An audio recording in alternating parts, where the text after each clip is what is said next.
YouTube, That happens. YouTube. I'll play your theme, Johnny Millions.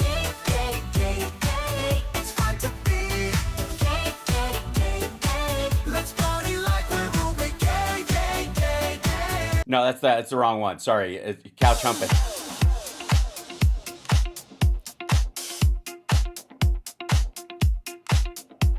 This is J.D. Vance's theme song.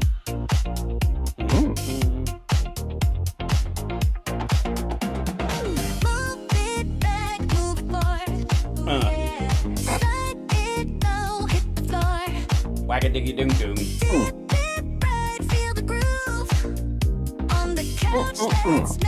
it move. All right, I'm just messing around. All right, let's try to do a real theme song. There you are. Give everybody a sense of normalcy again after I've been gone for 2 days.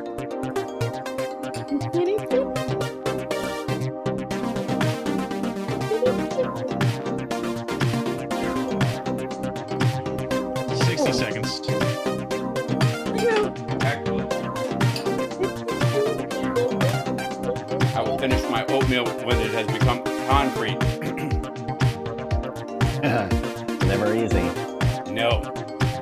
As a matter of fact, hold on. Johnny, I'm going to bring you in on this. Hi, good morning. Matter of fact. Hi.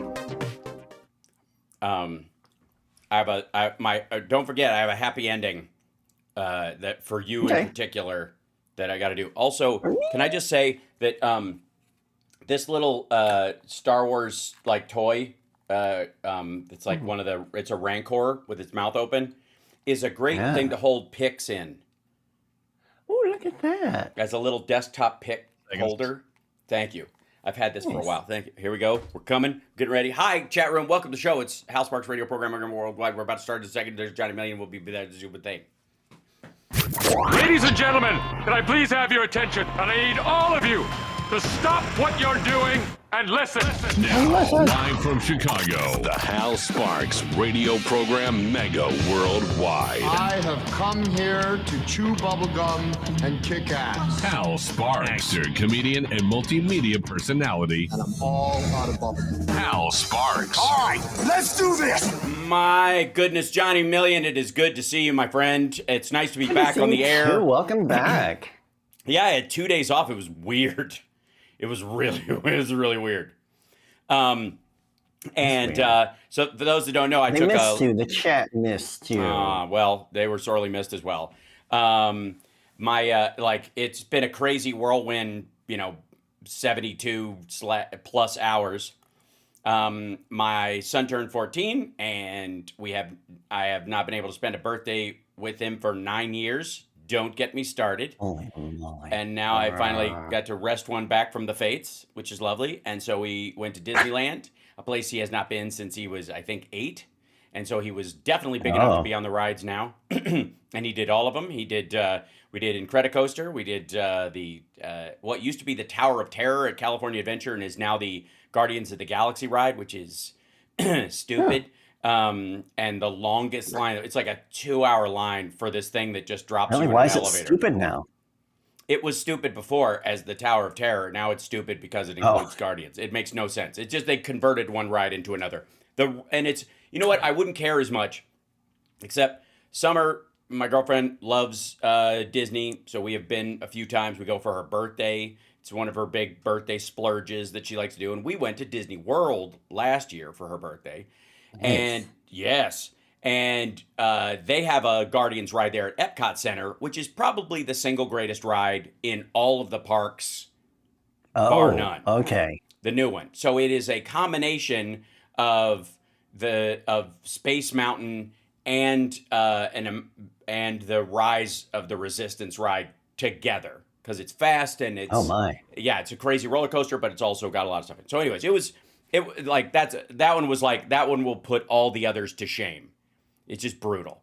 And so when you come back and you try the other one, it's just like, it's a belly drop. Now, it's funny watching my kid scream during that part of it because it's his first time on one of those. So that was a joy. But overall, and I come back, of course, we drive back late last night. And my dad went to the hospital last night, so we're on What a the whole. fuck? We're at a easy. Oh, that's okay. We can bleep that out. Sorry. Thanks. All right, that's okay. It is one of those Sorry, moments. Sorry, We'll come Devin. back. Yeah, Johnny. Yeah. See, well, it's so we will. I'll be FaceTiming with him later. He stayed the night, so hopefully he's What's he feeling doing? better. What happened? He's on dialysis and he had complications after the dialysis, I think, and there was other stuff. It's private health matters for him. I imagine But- it's just a way to get infections really quick. Yep. Yeah, it's a great way to do it. So, anyways, fingers crossed it's not Well, give him my fun. love, please. I will, indeed. If it will make him better. If it will make him more sick, I You know what? might withhold it. I don't It know if might. he remembers this, but when we were kids, I was at your house playing one of probably his guitars on his couch, and he asked me how how long I've been playing, and I'd only been playing for like a year at that point. Yeah. And he looked at me and he said, "You got a knack for it." Yeah. Yes. And I was like, "Wow!" And he that knows was like a lot of great the players. first- Yeah, You know, yeah. Yeah, that means a lot coming from my dad because he's Yeah. all the bluegrass guys look to him to fix their instruments and that kind of stuff. It's he knows a lot of like bluegrass is redneck speed metal and it's is. flat picking is acoustic shredding and the people that he's surrounded with are just amazing. So if he says it, he means it. Believe me. Hal, answer me. Yes, that's Yeah, true. Dad. He's been permanently deaf for my whole life. He can never hear me say hello or yes. That's one of our recurring memories with me and Johnny Million. So anyways, so it's been a crazy couple of days. And look, for all, obviously, that we're all going through, and it's very difficult. None of us have it as bad as Bungholio. Yes, Dan Bongino, he had to go on television and tell everybody how rough he was having it. I don't know if you got to see that. Oh, my Lord. It was the poor, poor, poor soul. Apparently, he is away from his family for reasons I don't understand. Like, did he think this was going to be a temp job? Like, if you get deputy, director of the FBI is a 10-year gig. Now, Kash Patel will not last 10 years. Please. No matter who the next Democrat is, and more than likely who, the next Republican is, he doesn't stand a chance. There's no way. As a matter of fact, the irony is Trump might boot him before his term is up for somebody else. I have no doubt. Especially if he starts This is what looking. he does. Yeah, if he continues to look into the stuff. Right? He keeps looking into the whole thing was day one, we're going to release the Epstein files and this file and that file and all this. The truth shall be known. And so far, nothing. And I got to say, that can't be an accident. There's one of two things that are possible in this circumstance. Either they saw something and they don't want to release it, or they saw something and there's nothing there. Either way, maggots are going to be very mad.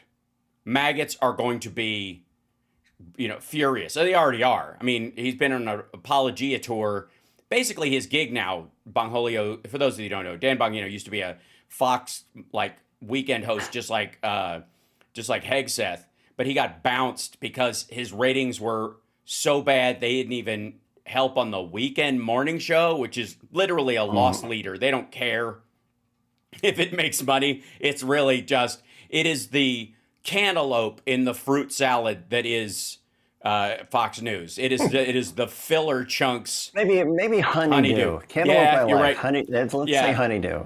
Yeah, cantaloupe has more better days. Yeah, honeydew. Yeah, and what was it in Resident Alien when he eats the guy's fruit on dowels? That the guy has his fruit arrangement that he's eating, and he goes, "I left the honeydew for you.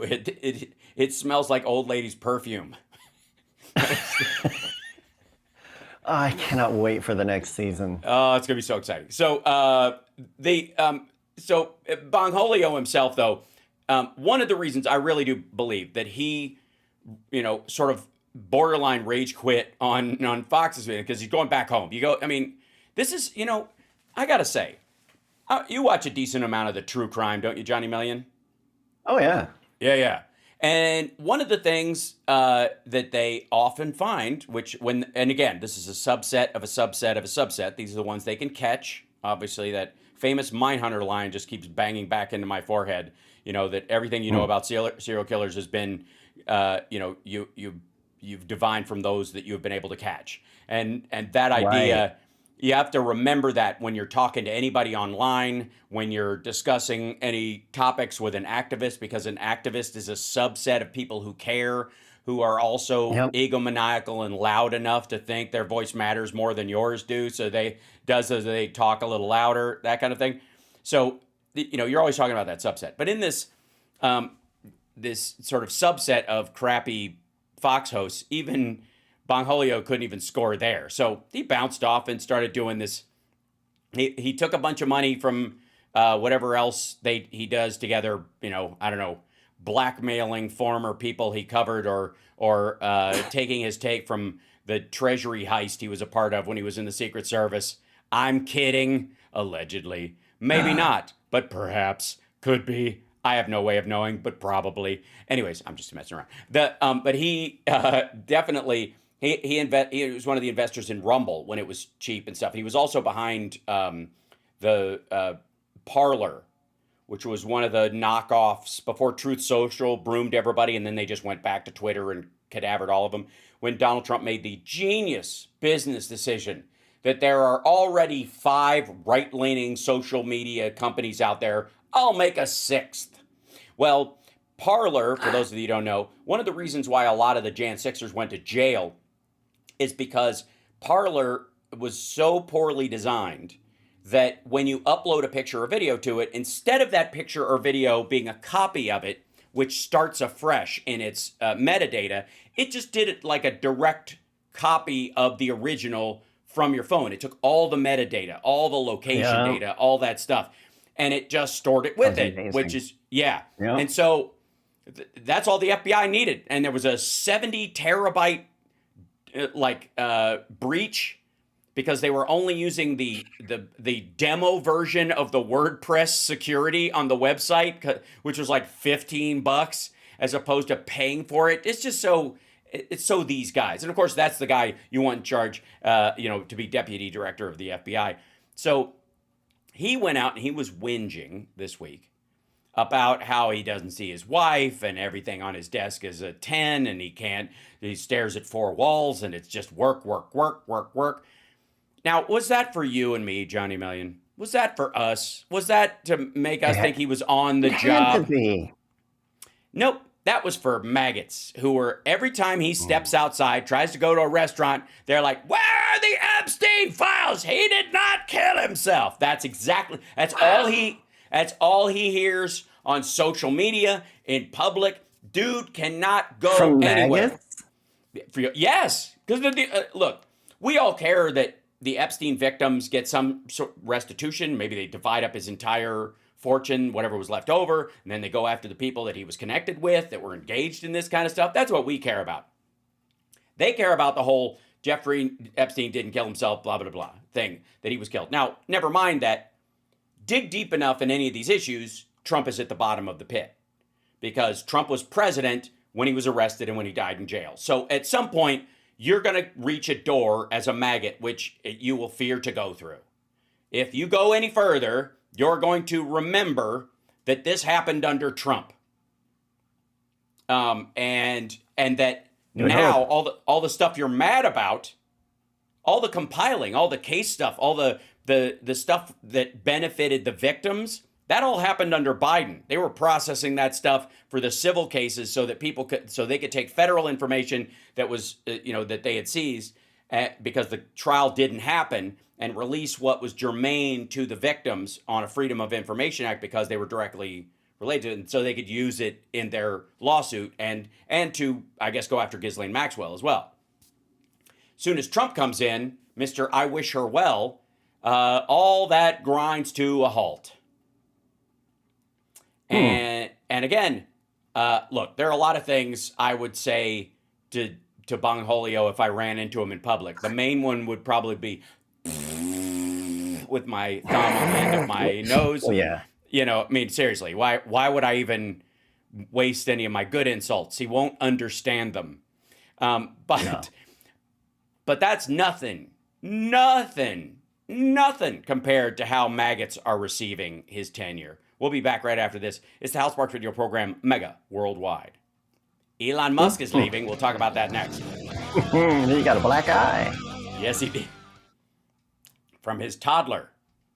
Apparently, he's a 5-year-old. It hit him in the head, and it was I guess he was allergic to boogers. All of a sudden, he could remember things, and he hit him again, then he couldn't remember things. Right, yeah. Right out of Scooby-Doo. Let's see if this, hold on, let's see if this whole thing. I mean, I gave up everything for this. I mean, you know, my wife is struggling. I'm not a victim. I'm not Jim Comey. It's fine. I did this, and I'm proud I did it. But if you think we're there for tea and crumpets, well, I mean, Kash is there all day. We share it. Also, well, we'll talk about What? this. They work all day? Yeah, they do. Yeah. They go to a job and they work yeah. What the all hell? Day? Mm-hmm. I don't know what to think. All day. I feel like we all owe him an apology. We had no idea. 60 seconds. Yeah. Thank you. Hey, Devin, sorry again for the swear. I think we caught it. We're all good. Mm-hmm. Yay. Before we get into specifics, How's that? what did you think the job was going to be like? What is it like? You got it. I mean, come on. What did you think the job was? I thought it would be tea and crumpets. Yeah. I thought that I would be golfing with the president and I could delegate all this crap, but I have so much paperwork, it sucks. There's so much work. Amazing. And hit that like, everybody. Share the show if you would. Helps us out. Hit it. I don't know if we're checking for super chats in there. I'm like just catching up, getting stuff together. There was a major update for the Mac like last night or yesterday. Thank you. And I did it, and I was like, please don't make the rest of my software fail. Right. Welcome back to the Hal Sparks radio program, Mega Worldwide. The biggest super chat is for, well, no, not the biggest, but for my swear jar. Oh, yes. John G. Put in for the swear jar. Lots of memberships being gifted. Oh, thank you. Thank you guys so much for the gifted memberships. Who sent that one out? Did you see? Like I see them. I can only see them. We got Lisa Mia Moore did it. That's who's receiving it. What else? It doesn't tell us who sends it out or whatever. So it does tell us who sent it. Lisa Mia Moore sent out 5. Oh, great. Okay, excellent. Thank you. Yeah. Cool. So let me. Okay, folks. I don't know if maybe I don't know. Everybody in our audience, Johnny Million, ourselves included, have it pretty cush in life. You know what I mean? I think both of us roll out of bed onto a raft of pillows pulled by a Roomba that drags you into the bathroom and throws you into the human wash machine that holds your nose for you with as a cat it cleans your body. standing on my chest. That's right, with this like Jetsons type of lifestyle that we live, where all your food just comes to your hand, goes crazy. Right, yeah, and the dog walks itself, and you have a driverless car or a chauffeur actually that keeps his mouth shut. Who wants to talk to a working stiff on your way into the office? I mean, really. And so I think we all agree that's the lifestyle we all live. Right on. Apparently, I don't know if you know this, but the deputy director of the FBI has work to do. And this was a total shock to Bungholio. No. Before we get into specifics, what did you think the job was going to be like? What is it like? You know, the biggest lifestyle change for me has been family-wise. I mean, we already went through this with my time in the Secret Service. But, when the president called and asked if I would take the job, you can't tell your audience for years, go out and do stuff, talk is cheap. And then when the opportunity comes to do stuff, I didn't mean me, I meant you. it's kind of you're a fraud. I mean, you don't sound like a fraud. You are one. So it was a lot. It's been tough on the family.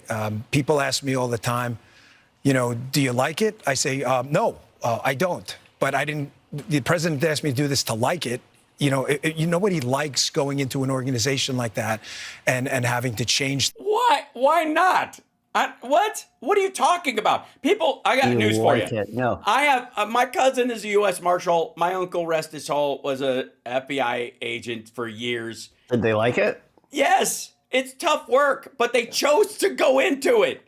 For God's sake, I will go even further. They may not even like it as much as they loved it because they knew the value of what they were doing. The tough parts are worth it. That's what makes a career worth the things. Like, you know what I mean? Like, there are things everyone, It's weird. you know, like and don't like about their job, but it's not the overall job, or don't do it.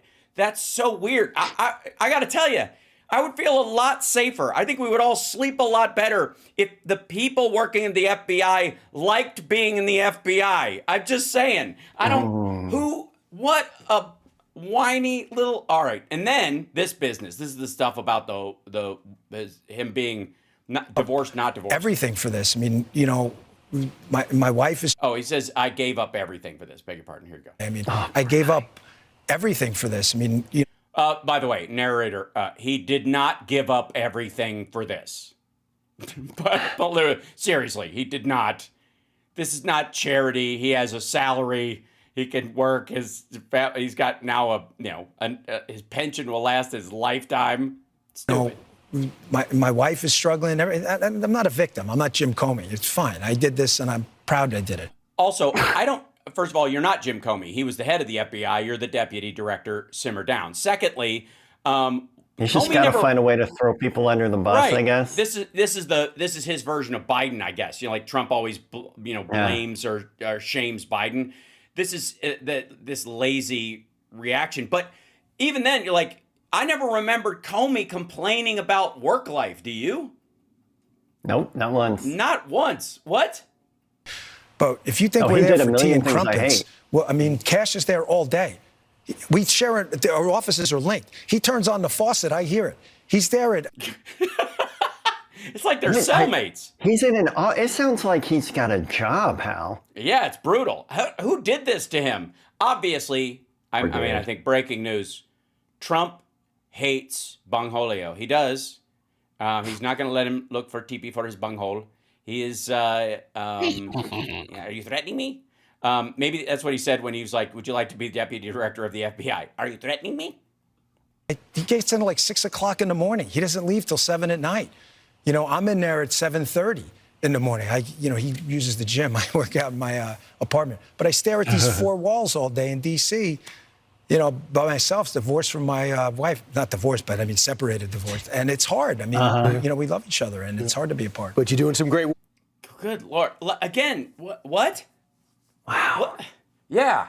And also, by the way, that's how all Congress people work. All Congress people more than likely have to have an apartment in D.C. of their own, or shack up if they're from a poorer district. They will often bunk with other Congress people in like a comedy condo kind of a setup, because they have a home and they have a family, and that's in the state they come from, and they're supposed to stay there. That's the weird part. Yep. They're supposed to stay there. Like, they're supposed to represent the constituency, so they're supposed to leave and, and come back.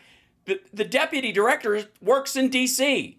This is so, I gotta say, I'm not surprised at all, but the whining about this is indicative of everybody and it all seems to be that they didn't realize that public service meant they have to deal with the public and they'd actually have to serve somebody. It seems to be a bitter shock. Now, along those lines, I don't have any audio of Elon Musk that's worth anything from his exit interview with Trump. But because largely he was just rolling on ketamine and MDMA most of the time, it seems. Enough to affect his bladder, evidently. Yeah, well, so for those that haven't been following this story, and believe me, this is one of those things that popped up on my phone, and I was like, read later, read later, read later. The response, and I'm going to cover this on Monday on my live stream because I'm going to have to. The response from the right, where they're running interference for him, his failure to get anywhere near his goal of $1 trillion or $500 billion or $2 trillion cut out of the this budget. is coming from the failed Wall Street Journal. Right. This is the same publication that, that's all they do. They just they go after where they resonate. The other thing is like, how bad do you have to be at your job? How terrible do you have to be that the organization you are deriding in such a way, namely the Wall Street Journal or the New York Times or ABC News in the case of Trump all the time, or CBS, how bad do you have to be that's the one piece of thing, one part you can't say is fake news? That's the truth. Like, they got it right. You do have that drug regimen. You do have that. You can't deny it. There's pictures of the actual drug box he carries around with him. He's mixing, specifically, this is the allegations in the story, is that he's taking ketamine. He said at one point he admitted to taking it for bad moods about every other week. Like 2 times a month or every other week or something like that.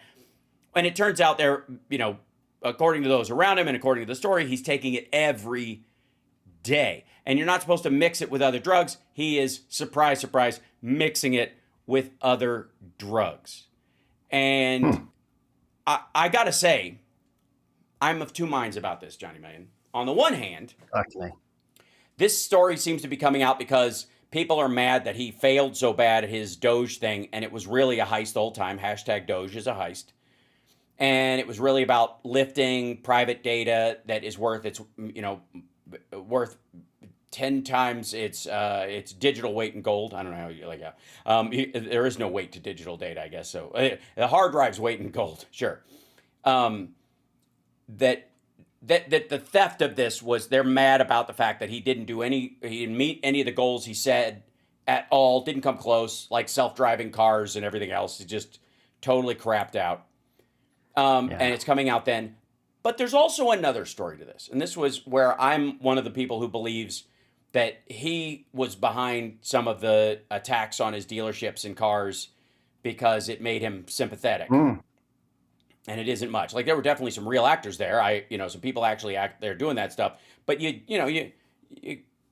add a little bit of fuel to that fire on purpose, and you gain some sympathy from the audience, and they're like, well, I didn't mean that. And so they might feel, a little less bad about buying one of your cars eventually. Not going to happen, but that might be the thought. But in his rehab tour that he is doing right now, where he's going to dedicate himself fully to Tesla, and he's going to, that's all he's going to care about is SpaceX and Tesla. He's going to eat, sleep, and breathe that all day long. A story like this coming out that he was mixing drugs is a perfect setup for him to say, I'm not doing them anymore. And I was some of the stuff I posted, some of the stuff I said, some of the stuff I was doing, I was under the influence. I mean, look, it worked for Mel Gibson in some circles. Right. So that's my theory. We'll be back right after this. It's the Hal Sparks radio program, Mega Worldwide. It's all a show. A terrible show, but a show just the same.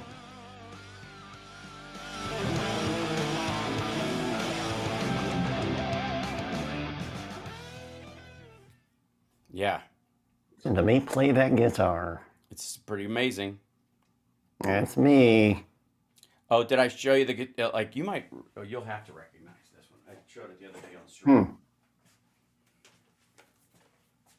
What you got? Ooh. Yeah.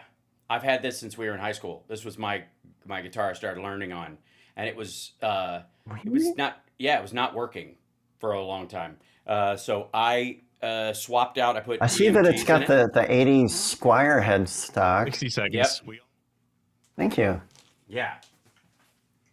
And I put neon strings on it and stuff, and that's the seismograph guitar. I've officially dubbed it. Nice. Oh, it's coming. Oh yeah, I've got some files coming your way soon. Also, and wait till you see the happy ending gift I have for you. It's gonna be lovely. Don't you get smart, chat. That's not what you think. Or maybe. Maybe it is. Which interface do you use? UAD? No, I have a Focusrite at the other studio, and then in here I have the Axe IO. 10 seconds. Yeah, because it comes with a bunch of plugins. So I was like, Yeah. you know, I'm very frugal in my. You're locked into the Hal Sparks radio program, Mega Worldwide. So it should come as no surprise to anyone, latest numbers that we have, that Tesla sales in Europe took a huge, what is the word, dump in April. Yeah, right. As a matter of fact, I think we have audio of that. Yeah, there is. There it is. That's the investor call. Yeah, that's the call. You're welcome. Yeah, that was the all hands on deck call that Elon Musk had with investors about this. The broader electric market, the EV market, grew during the same period, in spite of the biggest, if not the near biggest, if you don't count BYD because it's only available in certain countries, the Chinese company. The expansion of electric vehicles worldwide, the numbers overall went up, even as Tesla's went down sharply. So what does that tell you about how these numbers even out? Now, this is a similar situation that we see with Trump's budget situation. So allegedly, and Elon Musk is all a part of this, Elon Musk allegedly cut $160 billion from the budget, right? That's the big number, 170 maybe at this point. And yet, spending year over year is up $220 billion, ladies and gentlemen. That means that Donald Trump, if you believe the cuts, which are a lie, but whatever, let's just take him at his word, that those 170 billion came out, you're approaching $400 billion worth of extra spending. Other stuff. That sounds cool. Yeah, brilliant.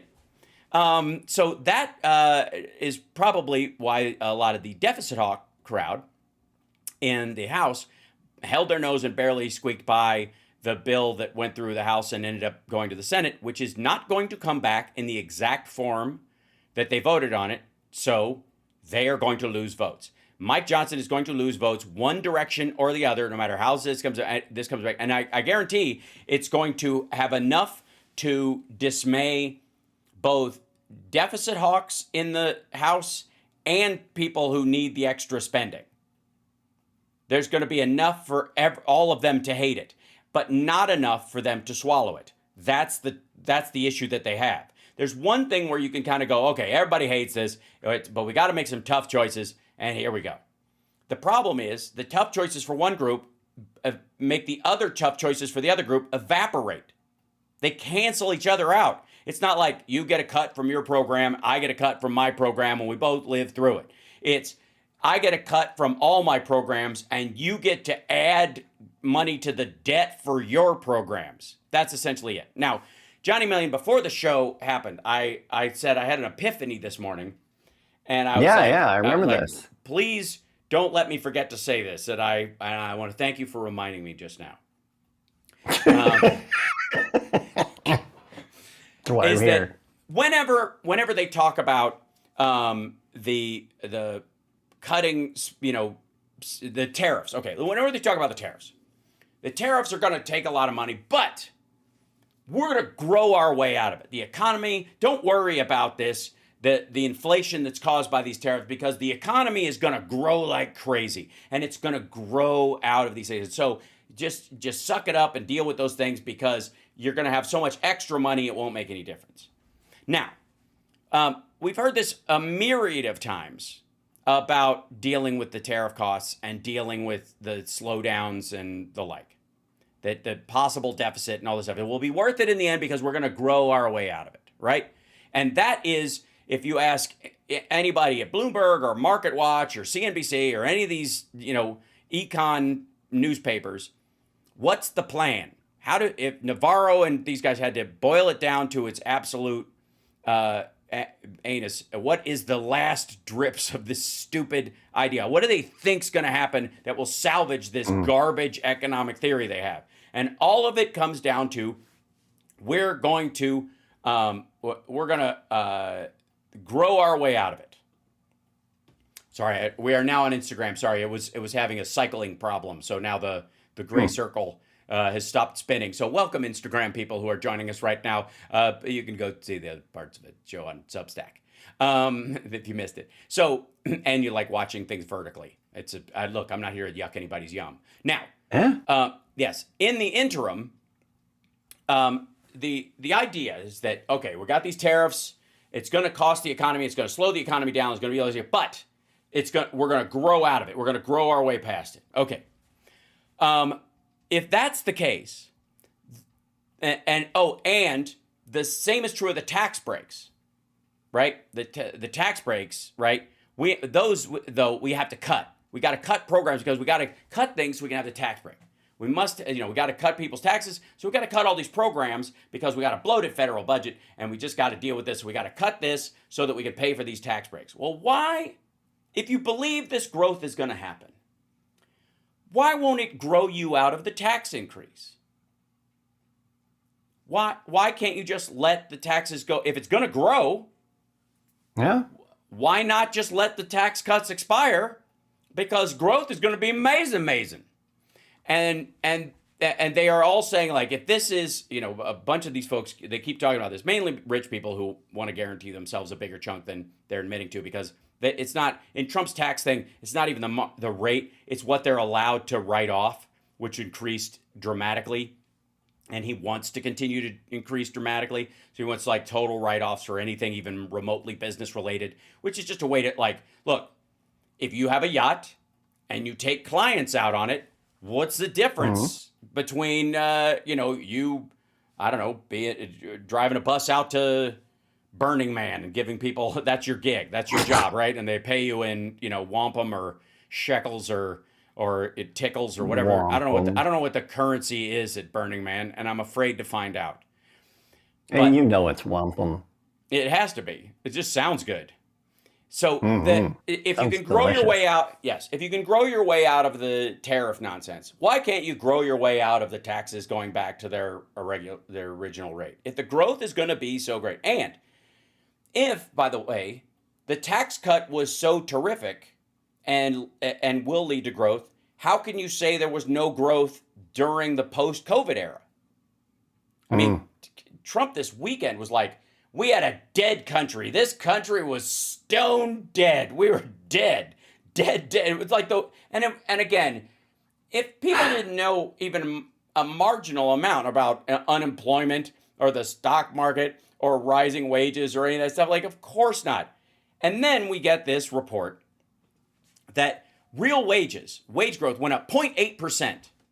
Well, why is that? That Trump wants credit. The first 4 months, oh my God, we had real wage growth of this amount. Now, there is it was an article in Bloomberg, I think it was, this morning, which was very telling, which was like Biden, left Trump a gift on his way out the door. And they were basically saying, look, at one point, Trump may be president, but it's still Biden's economy in this circumstance. And the reason they say that is because Biden did this temporary push to get people who were included in or were not included in this Social Security expansion, namely, like frontline workers, like nurses and people like that, EMTs, police, firefighters, those kind of stuff. It had always been held back slightly by the fact that they were public sector employees in these areas, and they wouldn't get this, like the added Social Security benefit that other workers get. And so Biden upended that on his way out the door. He reversed that effectively.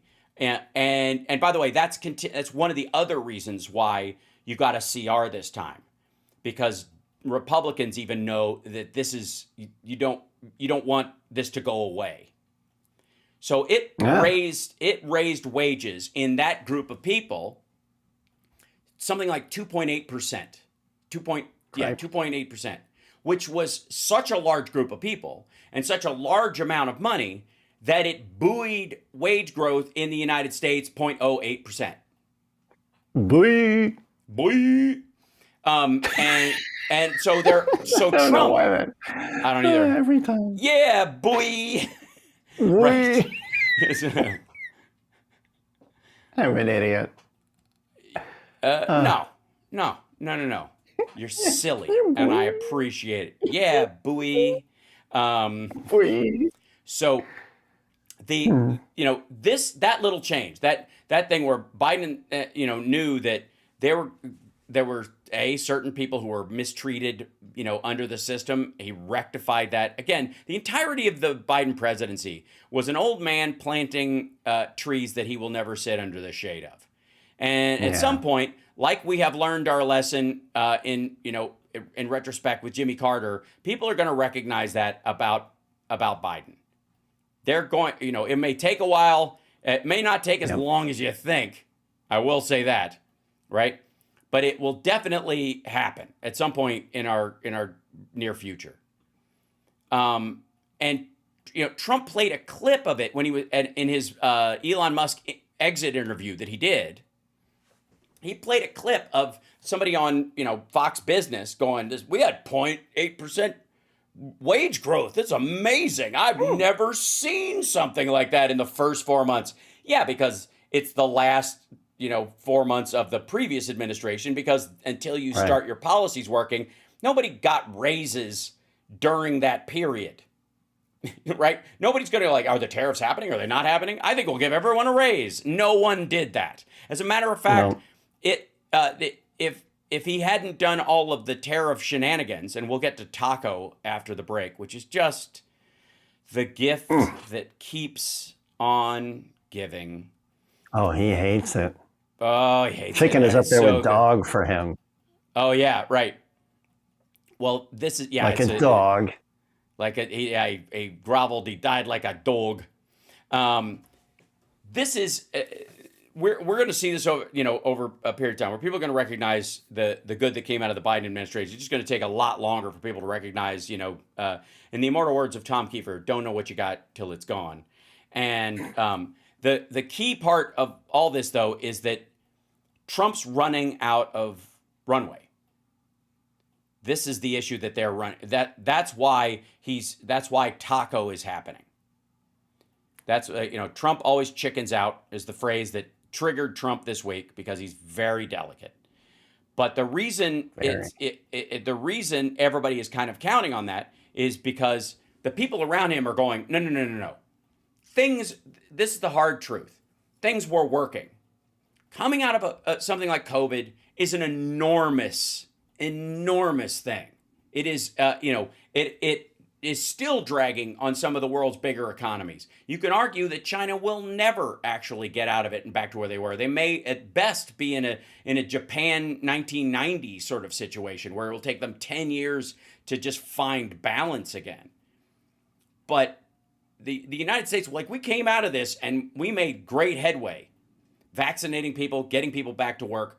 Things were starting to roll again. We had, unemployment numbers that were the envy of the world. We had a stock market that was the envy of the world. We had availability of goods and services that were the envy of the world. And I don't know how many times I have to tell people this, but our inflation was not monetary inflation. It was supply shock. In the same way that eggs went up because of bird flu, they did not go up because too many dollars were in circulation and the egg layers were like, I'm going to start charging more for eggs just to get some more of those useless greenbacks. That's not how it worked.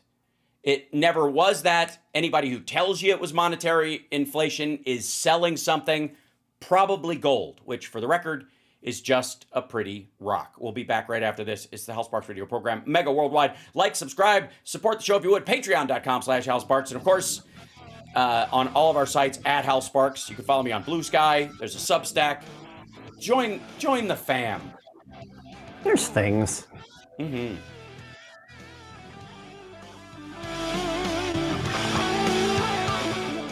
So there is a, hold on, I'm going to go grab the, it's going to be Grab kind it. of an early happy ending because I want to show you this. And I also need to grab, You know. yeah. Is my iPad over there? Hello? May I have it? Thank you. Thank you, sir. Kitty sitting there. Aw. My heart just got far too warm. My son is sitting in there with the cat, the new kitty, Bucky. Okay, there's 60 seconds. Thank you. Thank you. Are they cuddling? Yeah. Okay. Yeah, I'm gonna put this story in there. That one. There we go. Ba-da-da-da. Excellent. And then,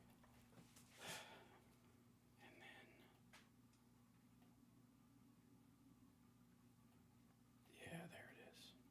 There you are.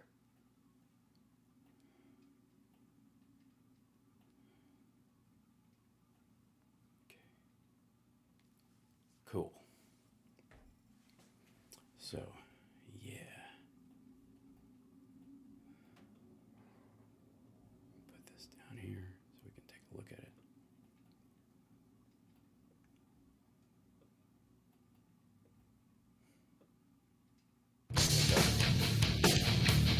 Welcome back to the Hal Sparks radio program, Mega Worldwide. In Bloomberg, Jonathan Levin has written a column called Biden's Parting Gift to Retirees is Boosting the Economy. A record Social Security expansion is behind the resilience in incomes and spending. He goes, in some ways, it's still Joe Biden's economy, and Donald Trump is just reaping the benefits, while Trump and hundreds of thousands of police, firefighters, teachers, and other public sector retirees. Over the past few months, personal income data have been flattered by what is, at least in some sense, the biggest short-run boost to Social Security coverage ever. Thanks, Joe Biden. And by the way, anybody who thought that Harris wouldn't continue this and was like, I don't know, Trump seems like a coin flip to me. Genocide Joe, uncommitted. But thanks so much. Thanks. Thanks for making this short-lived, by the way, making sure that this ends. That was also what you did. Hal, are you vote shaming again? You're damn straight I am. Over the past few months, personal income data have been flattered by what is, at least in some sense, the biggest short-run boost to Social Security coverage ever. The Social Security Fairness Act, signed into law on January 5th, repealed provisions, that's when Biden was still president, repealed provisions that had been limited or blocked benefits to around 3 million people, mostly retired public sector workers and their families, who were already receiving separate government pensions. According to Social Security Administration data, the number of recipients in current payment status surged by about 812,000 in the 3 months through April, the biggest such jump on record in data going back to 1967. On a percentage basis, the 1.2% increase in the period was the most since June 2000, was the biggest shift coming, with the biggest shift coming in March and affecting checks received in April. Now, this is when, Trump is all like patting himself on the back, right, for this big leap. Social Security just got a lot bigger. The 3-month increase in recipients is the biggest on record, slightly outpacing 2000, where they rectified the people who were left. There you go. Government benefits drove personal income in this particular chart. And there are a couple of takeaways from this. First, given all the concerns about the government's finances and massive problem of unfunded entitlements, Americans should probably be aware that they're witnessing one of the largest near-term expansions of Social Security in history. Thanks, Joe Biden. But while it's no surprise to policy wonks, the change has mostly gone unnoticed in the macroeconomic discourse. That tells you something about the nature of a problem that keeps getting larger and larger through a series of relatively small and little-known noticed decisions. Now, this is not small or little noticed. I mean, little noticed, yes. Small, no. The firefighters, police, and teachers benefiting from this expansion totally deserve it, and I'm glad it's happening. But the growth of entitlements in a broader sense is one of the key problems of our time, and it will eventually demand a big and challenging adjustment. Yeah, but not to those people. The big adjustment will be take away the cap. Just take away the cap. So you don't have to stop paying into it at some point. It makes no sense. It's not a lot. And you can have a diminishing percentage even if you wanted to where it's like it goes from being like 10 cents, a nickel out of every dollar to 2 cents. Yeah, what's weird is that Medicare goes up. when Yes. you get older. That's, Yeah, I well, get as you get closer to actually using it. Now, yeah, on the true. yeah, and they're like, uh-oh, this person's hanging around longer. Obviously, Yeah. your payments into Medicare drop off precipitously if you croak. So, right. But this is clear. I mean, this is something too that, like, Trump is benefiting from the fact that Biden recognized that there were inequities and stuff that had to be. Thanks, CSL, for the boy. He put a GIF in the Discord. That Biden knew this stuff was coming, and in many ways that Trump himself was going to wreck a bunch of things. So to keep the country afloat and make it resilient against the stuff he was doing, he did a bunch of work. Democrats did a bunch of work. And this was part of it. So again, Trump is like, he was holding up this 0.08% growth business. And he goes, finally, it's still kind of Joe Biden's economy. Earlier this month, President Trump memorably claimed that he was partially responsible for the economic outcomes. The good parts of the Trump economy, the bad parts of the Biden economy, he told me, President Kirsten Welker. That's wrong. If he considers resilient incomes and spending one of the good parts, Trump should probably thank his predecessor for the assist. I wouldn't hold your breath. Now, the other thing, the writing all over, and this is in the lead up to the Supreme Court probably taking on the fact that Trump's tariffs were deemed illegal in a lower court, and there was a stay put on the reversal of them, but eventually they will get up to the Supreme Court. There is no situation where Donald Trump's tariff stuff that he's been doing is constitutional by any measure. You cannot declare a trade deficit overall an emergency because America is buying more than other people are buying from us when we are the biggest economy in the world and no one else even comes close. Of course, we're going to buy more from other people than they buy from us. And again, more people driving down an off-ramp buy oranges from the guy selling them than sell oranges to the guy with the oranges, right? Nobody drives up in their car. Aren't you glad he used that analogy? Oh, God. Banana. Banana. So this is like one of the many things you'll read, you'll see about these things. But the legal problem with President Donald Trump's tariffs is that the United States has a constitution.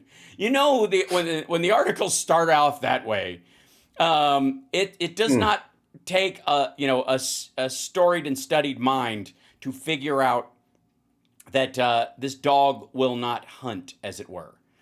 And he goes, and the Constitution says that Congress has the power to impose tariffs and the president doesn't. This is not some weird technicality. This is just what the Constitution says. The Congress shall have the power to lay and collect taxes, duties, imposts, and excises, and to regulate commerce with foreign nations. But Congress did not pass Trump's Liberation Day tariffs on April 2nd, or any of the various up and down permutations since then. That was all him acting by executive order. They did pass a law in 1977 that gives the president powers to deal with any unusual and extraordinary threat, which, by the way, a trade deficit is not and has never been, which has its source in whole or substantial part outside the United States, to the national security, foreign policy, or economy of the United States. If the president declares a national emergency with respect to such a threat, it's called the International Emergency Economic Powers Act of 1977, or the IEEPA.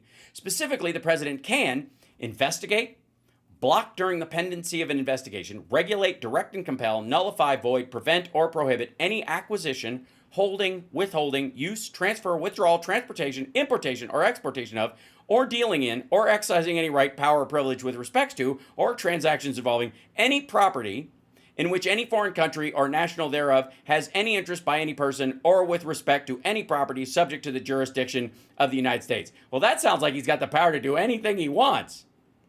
Yeah. Right? Because it's so broad, right? But it isn't. In this concept, he just has the power to regulate that importation.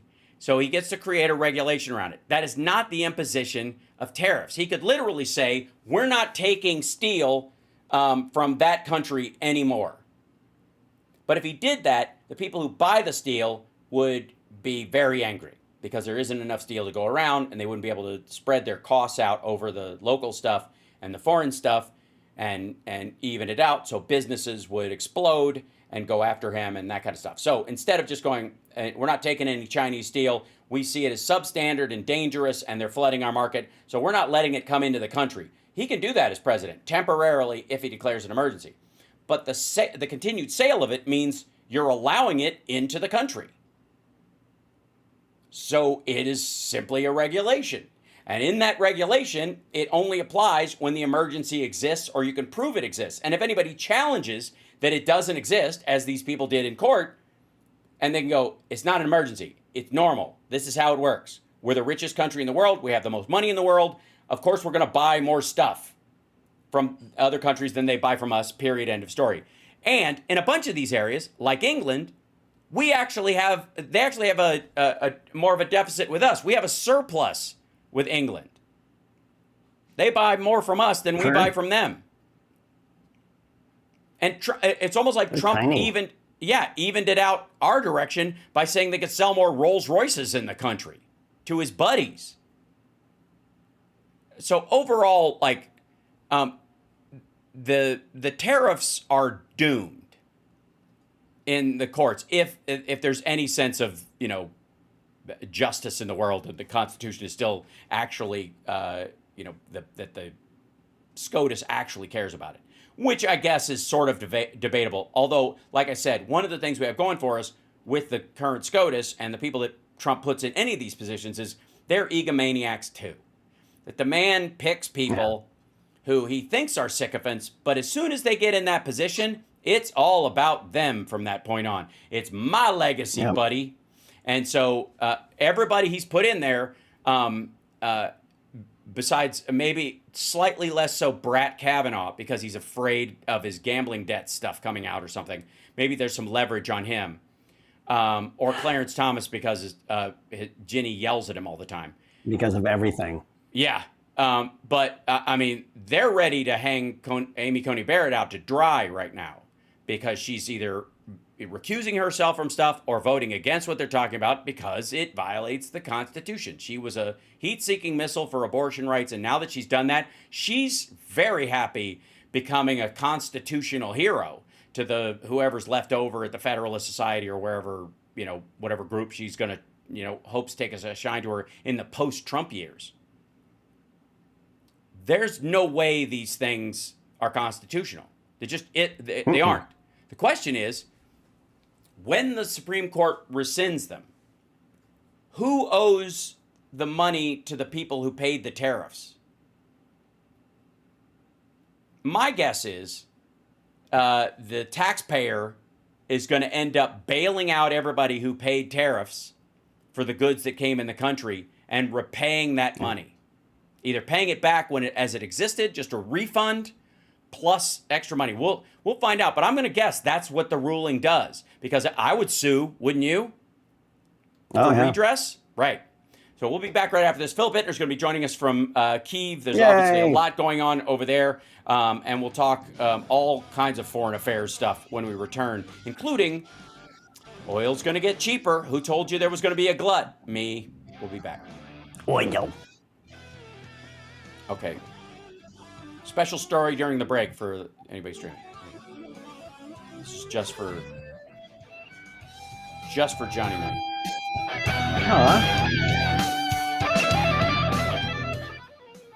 I don't know why I thought of you when I saw this story.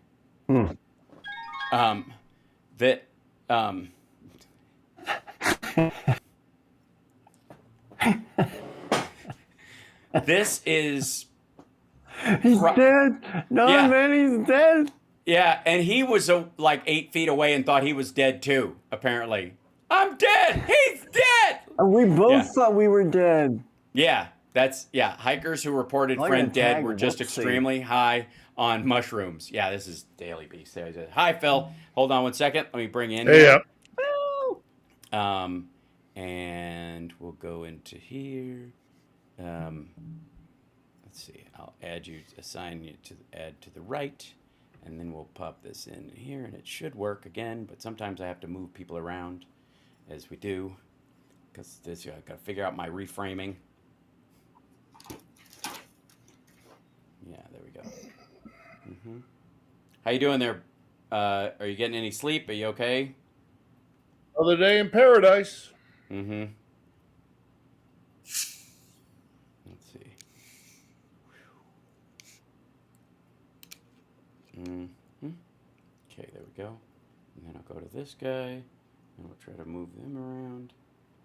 Yeah.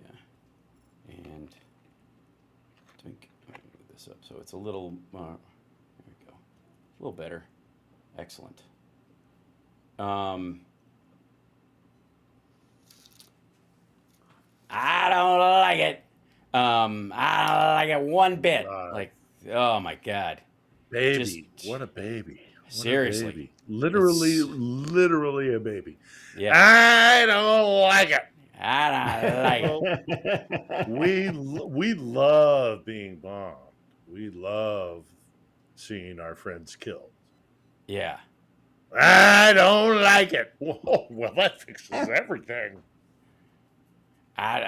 It's killing a lot of people, and I don't like it. Yeah, so.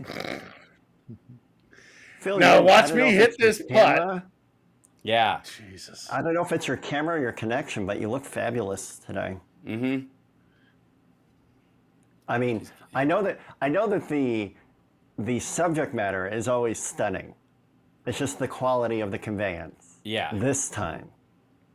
It's very sweet. And the beard, fucking perfect. We're not on air, right? Not right. No. Oh, fuck you. Yeah, there you go. Thank you. I'm not even. Like, no, that is I know. something I would do, I but I'm not. Oh, Jesus. Yeah. I don't like it. I don't like it. So stupid. And I don't like it. Why I don't like it. Oh, I'm so sorry, Mr. President. You don't like it. Yeah. How are you at 3 a.m.? Right. When the missiles are fucking blowing up down the street. Yeah, he's apparently up all night. When you watch fucking women walk down the street without a leg. I literally, I was at my local. 50 seconds, guys. Thank you. Thanks, Chicago. I'll stop swearing.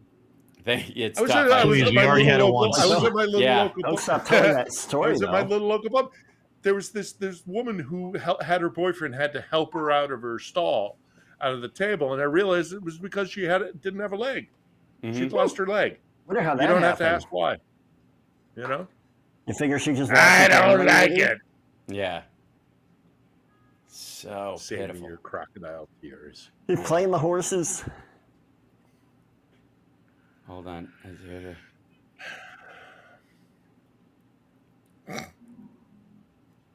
Yeah. Then he attacks Zelensky. It's like, well, you know. You're listening to the Hal Sparks radio program, Mega Worldwide. I've had people walk out of me before, but not when I was being so charming.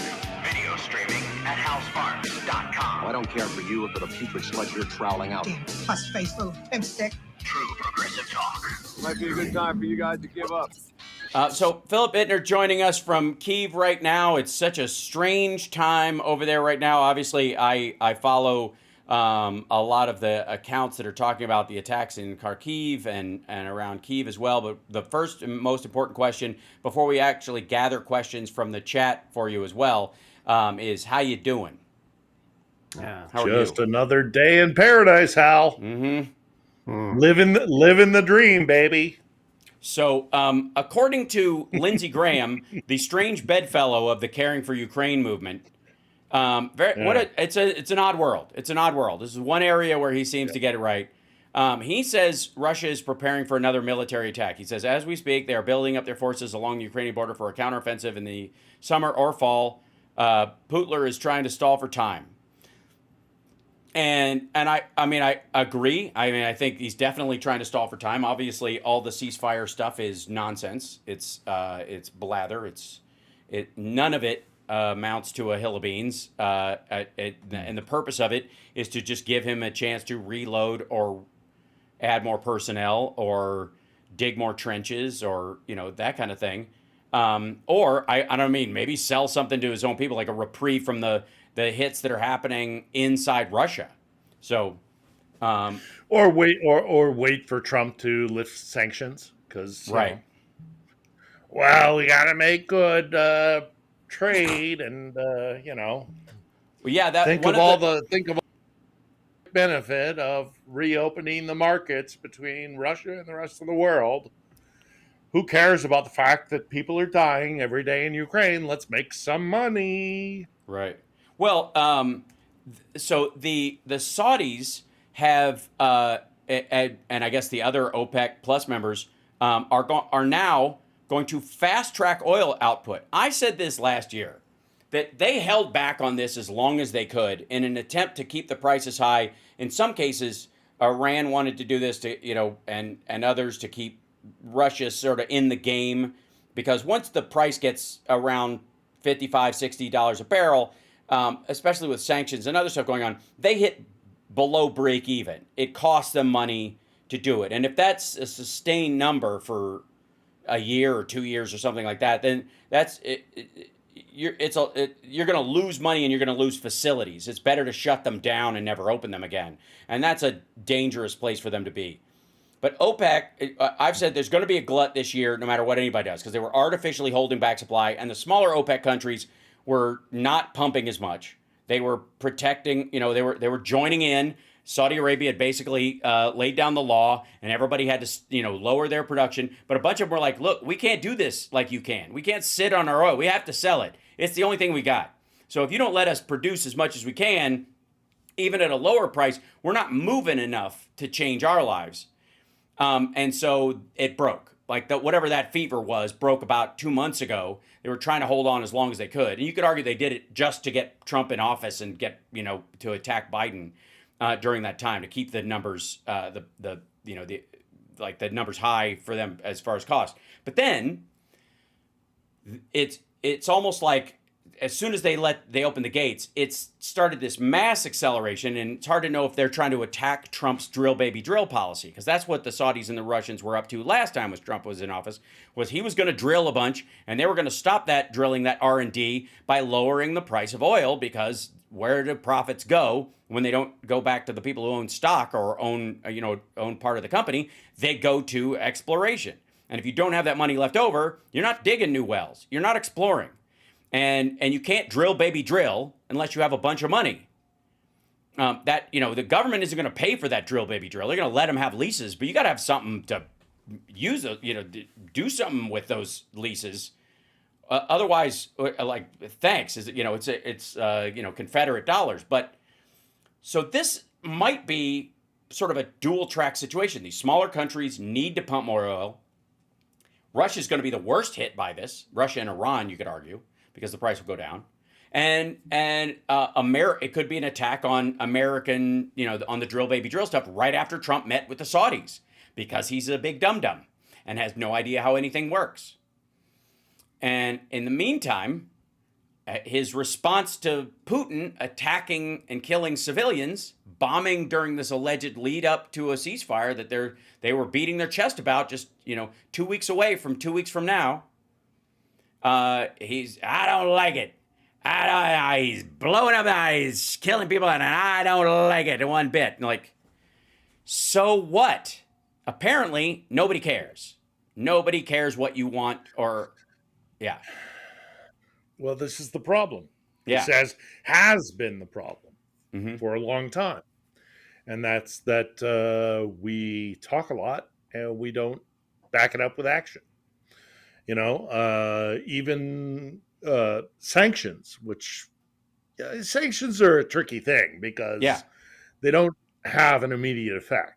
It has to land and then last for a while and make people actually suffer under sanctions. So we had the Lindsey Graham and Blumenthal were here in the last 48 hours touting their sanctions bill, which will be helpful. It will be helpful. Yeah. But what would be a lot more helpful is about 1,000 Bradleys, Yeah. and Well, that's the second part. So the infinite number of Patriot anti-aircraft, missiles to defend these cities. Talk is great. Love talk. Fine. Sure. Sanctions. Great. Sure. Yep. Weapons. Tangible, real, on the ground weapons. Well, yeah, it does seem like there. Yeah, I do think there is a parallel track happening right now where Europe is picking up the slack on weapons as best they can, and the Senate, at least, is pushing towards increasing sanctions at this point because they don't think they'll be able to move Trump and Hegseth on weapons, largely because of Vance. Because every time they do something, it seems like Vance is the one that oddly rushes into the Oval and says, "What the heck?" or tells Trump that something's going to go, like that maggots are going to get mad, be careful, we'll lose support or whatever, which is very odd because, again, even like maybe some hardline maggots have this chip on their shoulder about Ukraine because it happened under Biden, and so it's a good way to put their flag in the ground, but it's not based on their actual hatred of it. And I think if you brought a bunch of them over there, as you do, it's what happens when Congress people and senators go over there. They come back a lot more conciliatory. They come back a lot more, comfortable with the idea of supporting. So it's not based on anything real. It's based on this mythology that they're being fed around, the maggot verse online largely. And in that case, that is full of Russian bots and propaganda running wild on there. So even if you're using that as your marker, it's a terrible indication of what real Americans actually want if you're putting America first. Yeah, I this week's episode of On the Edge, we have a woman who is a member of an organization that received the Nobel Peace Prize. Mm-hmm. And she is, it's astounding. She is so grateful to America, despite everything that we have basically let happen, that our indecisiveness and our, internal struggle, using Ukraine as a domestic political weapon. She has every right in the world to be angry or dismissive of America, and yet she is deeply thankful to us. And I had to sit across the table from her as I was interviewing her, and sit there and go, we could be doing so much more. Right. It is embarrassing. It is the humility that I felt sitting there across from her while she was saying, "I love America. Thank you so much. We wouldn't have survived without you." And I'm sitting there looking this woman in the eyes, who is a Nobel Peace Prize winner, and saying, "We've abandoned you. We have done so little of what we could do to keep your country safe," and it's just, yeah. Well, it's humbling. It's just, they have every reason to hate us. They really do. They have not hate. They have every reason to be angry at us, and yet they're not. Well, I also think they're also in a country where there's some divisions about Zelensky, even in the side of this. There's some real normal political decisions in here. And again, our election was not a mandate. It was not a jump ball. It was a jump ball. It was 78 to 75. It's a 3-pointer at the buzzer. And in a country of 340 million people, that does not mean that America is all in on Ukraine hate now. And as a matter of fact, what's happening is there is a blowback that is occurring in the real legislation. So I'll give you an example. The bill that Lindsey Graham is talking about, which would add a 500% sanction on Russia, which is basically just an obliteration sanction on a bunch of these things. Just top it off, finish it off. Let's just make it, grind everything to a halt. 500% sanctions on anything they do. In terms of, let me see if I can find the exact point. It is a 500% tariff on imports from countries that buy Russian oil and products and uranium. So any country that wants to buy, that wants to sell in the United States would pay a 500% tariff. Again, this is Congress putting a tariff on something they have the right to do. So anybody who buys Russian oil, and they apparently have either 81 or 82 senators signed on to it already. There's another, 81 who have maybe publicly, and there might be an additional one. Yeah, so according to this, according to the Bloomberg story, it says at least 81 at least 81 senators have signed on to the bipartisan. Yep. Right. And Blumenthal, a Democrat from Connecticut, and so that Trump's that'll override any kind of veto, which is great. And look, I am not being dismissive about the idea of sanctions, and this will actually the idea that you hit a country that buys oil or resources or natural gas or whatever fossil fuels from Russia will be burdened with a tariff because they're involved in that trade is not insignificant, and I encourage it. I'm behind it. Mm-hmm. But again, we need weapons. I agree, but I agree, but you're not going to get them from this president at this point. We're talking stages. This would be stage one. If we get them, it will be in spite of Trump. In spite of Trump, not because of Trump. Or because they punt on a CR and there's still some funding for that kind of stuff in the CR, which I think they will probably do. Yeah, right. Or the Europeans. Let's take a break. Let's take a break. But I do want to make the point. And we'll take some questions when we come back too. I think we have some, Johnny. Yep.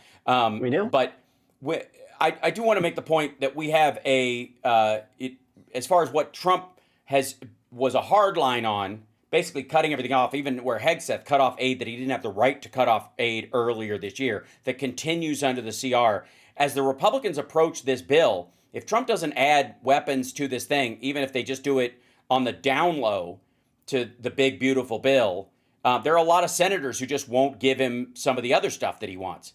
And if you've got 81 people in the Senate saying they're going to sign off on a sanction this high, and by the way, 2 countries are affected by that, China and India. That's what the 500% tariff is for. That's enormous. That's the entire, that is an impact on the entire economy. You have 81 people signing on to something like that. That means China and India can no longer buy Russian oil. That is their single biggest market. There's nowhere, and no one in Africa is going to go anywhere near that. That's their third market. So this will have a huge impact on them at a time when they're already on their heels. We got to take a break. We'll be back right after this. It's the Hal Sparks radio program, Mega Worldwide, now with 100% more. Johnny Million. Also, On the Edge, Phil Bitner Show. Check it out every Sunday. We'll be back. That's him.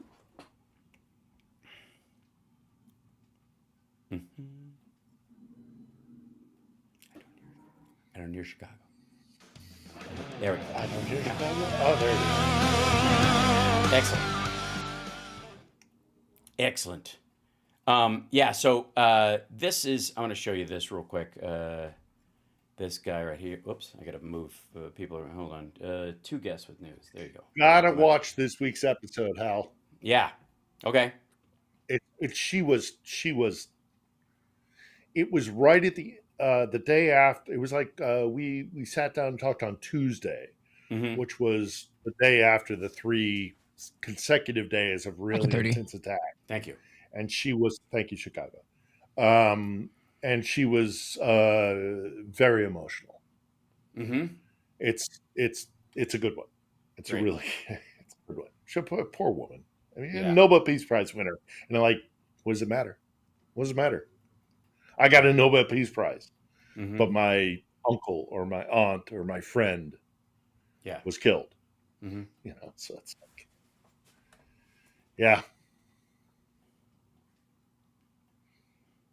they still believe in America, but they're just tired.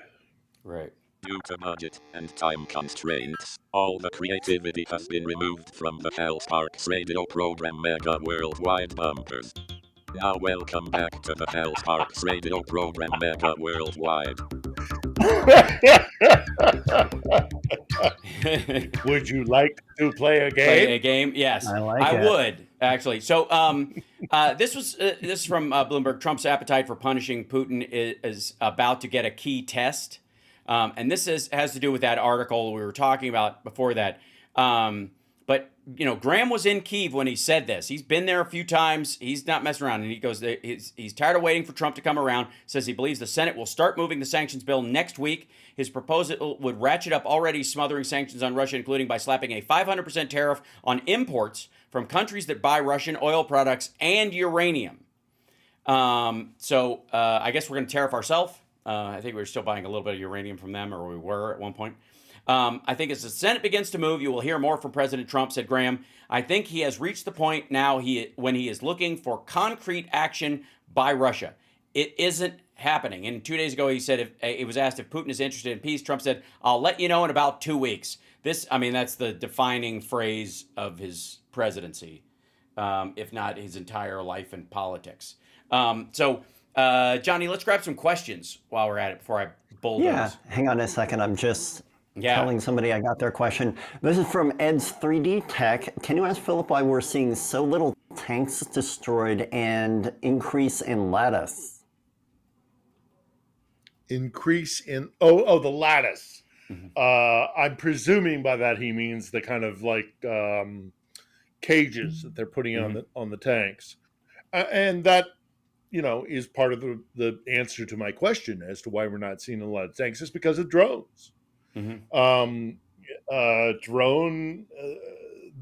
technology has changed the entire face of warfare.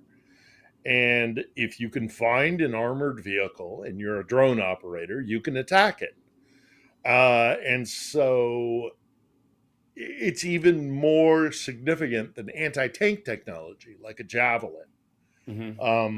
If you have a drone in the air and there's a tank on the field, it's compromised.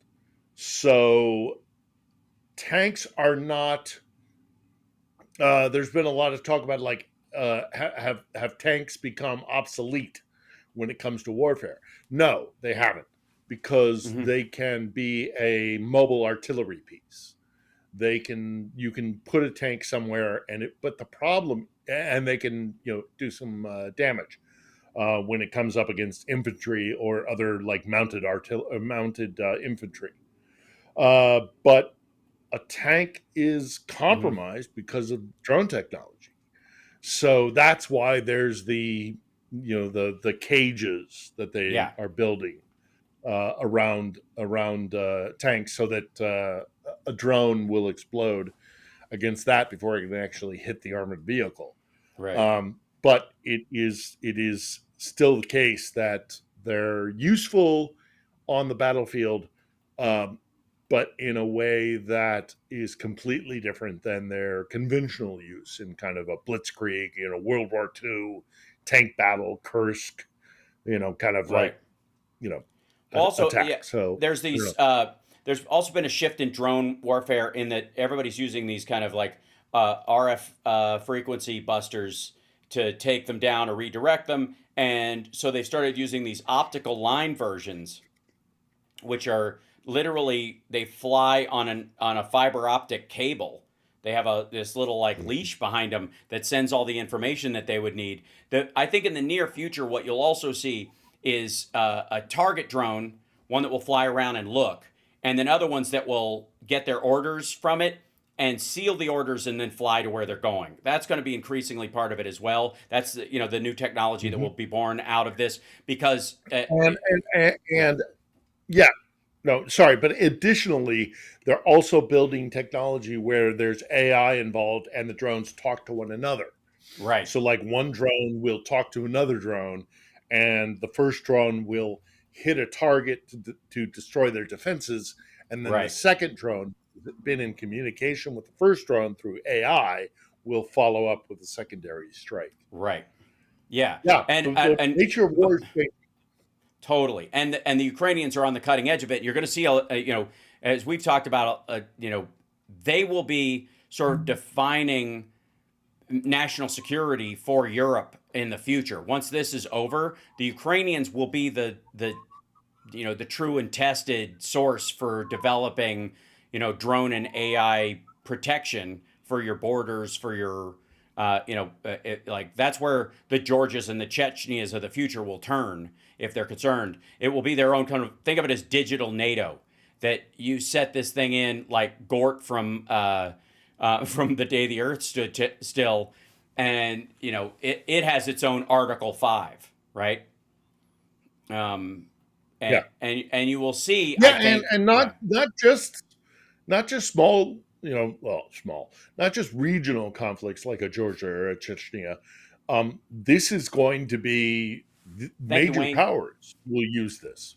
Yes.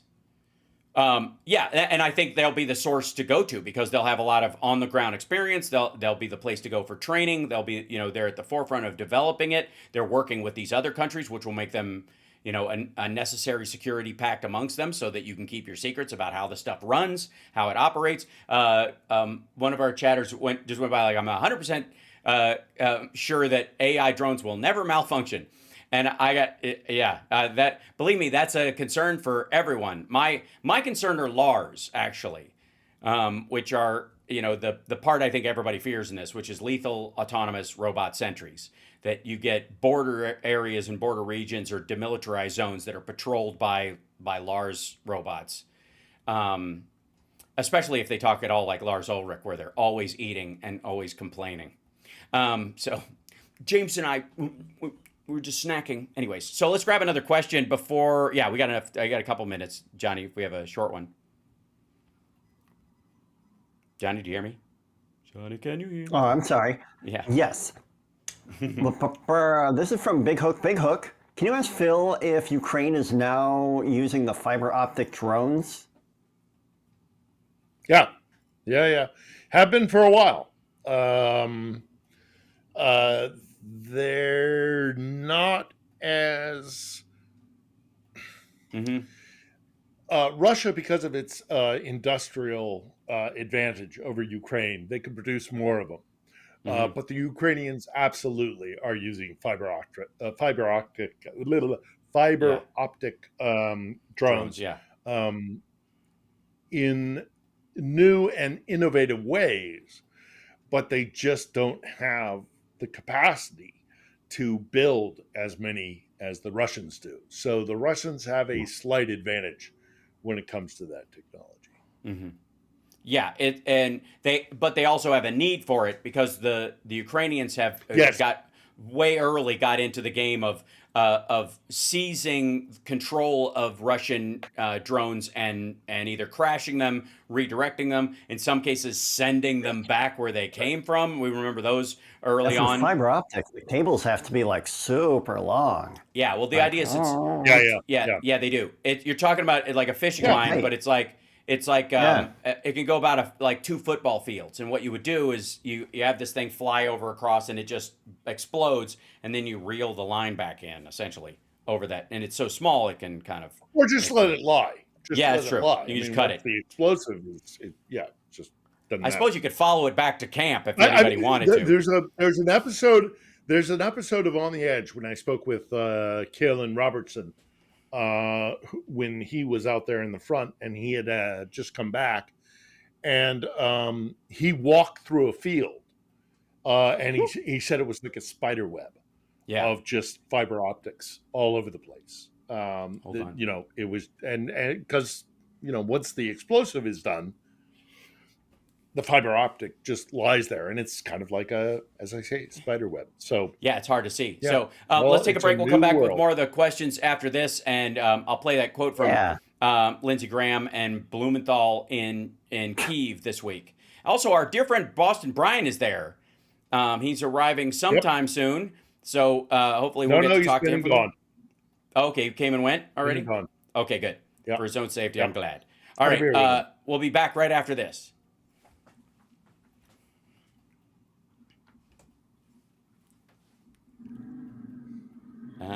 Our army manned the airport. It ran the rampart. It took over the airport. You're a mission. All right. Brian and I hung out twice during his 3-day trip here. Oh, great. I'm going to put this up so I can pause it. Hold on. It's a lot of What are you travel for like 3 days on the ground. But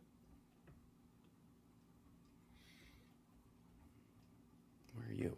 I spent the better part of Thursday with the lead singer of the Dropkick Murphys. Oh, nice. In Boston, who was doing a thing here, and Brian was part of that trip, organized by Ken Harbaugh. Mm-hmm. Okay, I see if you guys can hear. Oh, and I'd have to send this to this thing. Right. Hold on one second. Back in 30. Mm-hmm. Thank you. Yeah. So I would expect next week. Can you guys hear that?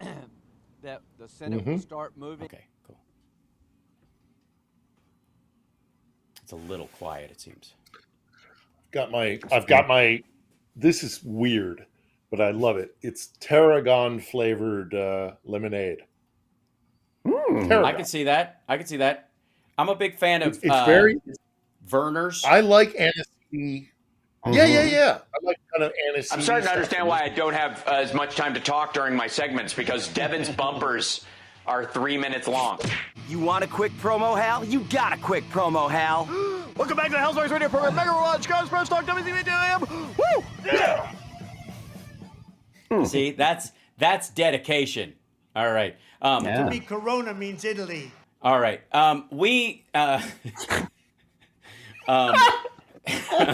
Heard that Saudi Arabia and Russia will repeat your. All right, so Ripadoot. Oh, so speaking of Ripadoot, here's Lindsey Graham in Kyiv just a day ago, I guess, yesterday maybe. So I would expect.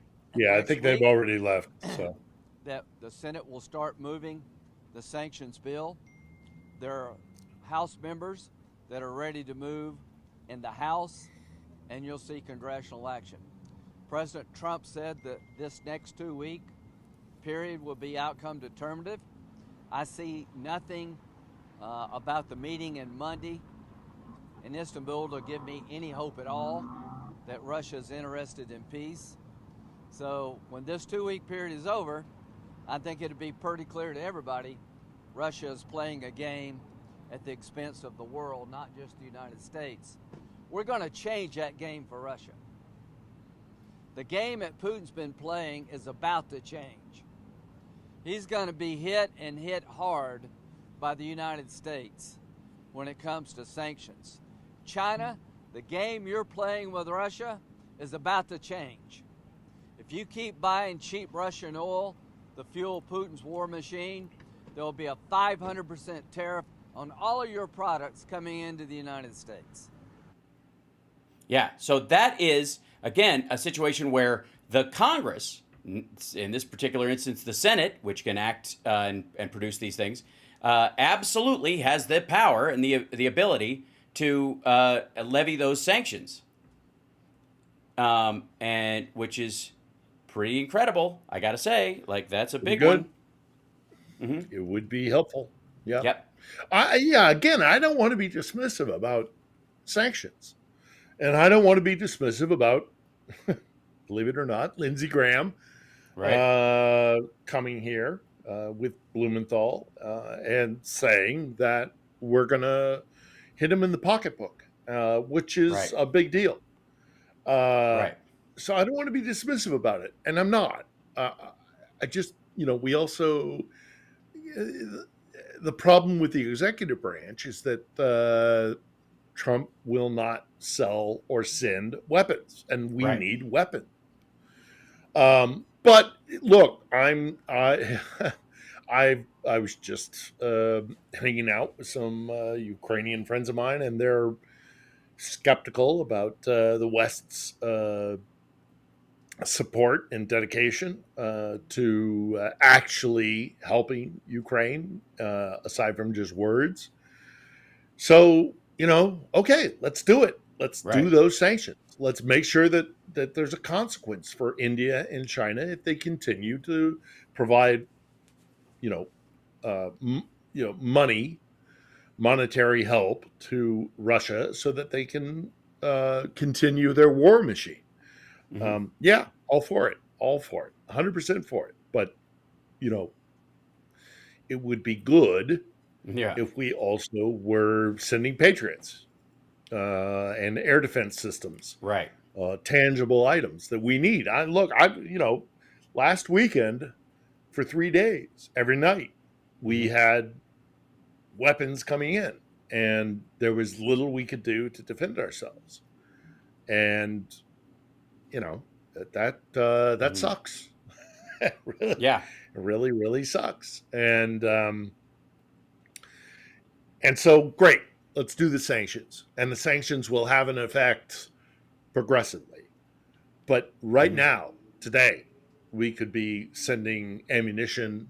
We could be sending, another anti-aircraft battery. We could be, sending stuff, kit. Right. And we're not doing that. And Trump is the obstruction to that. Right. So glad to see the Senate stepping up. Glad to see the Europeans stepping up. But, we have a compromised president who clearly has some sort of thing with Putin, and we're not getting what would really be effective in tomorrow, like tonight. When I go to bed tonight, in 3 hours, I'm going to go to bed. Okay, 3-4 hours, I'm going to go to bed. I could be woken up 4 hours, 5 hours after that, whatever, by an explosion outside of my window. Right. And that's what we need. We need something now, right now. And we haven't been doing it. And it's how do I look these people in the eye? Right. So it's great. And look, again, I don't want to be dismissive of Graham and Blumenthal. They came here, they did that. They're championing this bill in the Senate. All fantastic. They visited the bombing site. They actually are being in that space, which is, again, something that almost seems like, for the Republicans anyways, it is something that seemingly Trump would be against or whatever, would sort of buffet against what he and J.D. Vance have been talking about.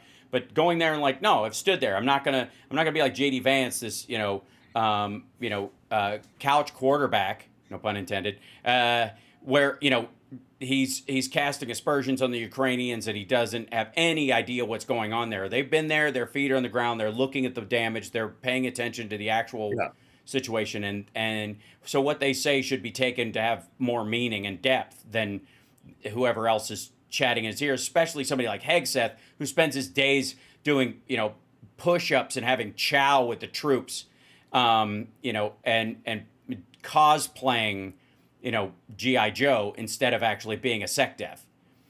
Let's see. Let's take another question, Johnny, if we could. Sure thing. I've got one here from Connie Kelly. How is Russia spinning the sabotage of their $50 million jet in Rostov-on-Don? Are there strategic implications?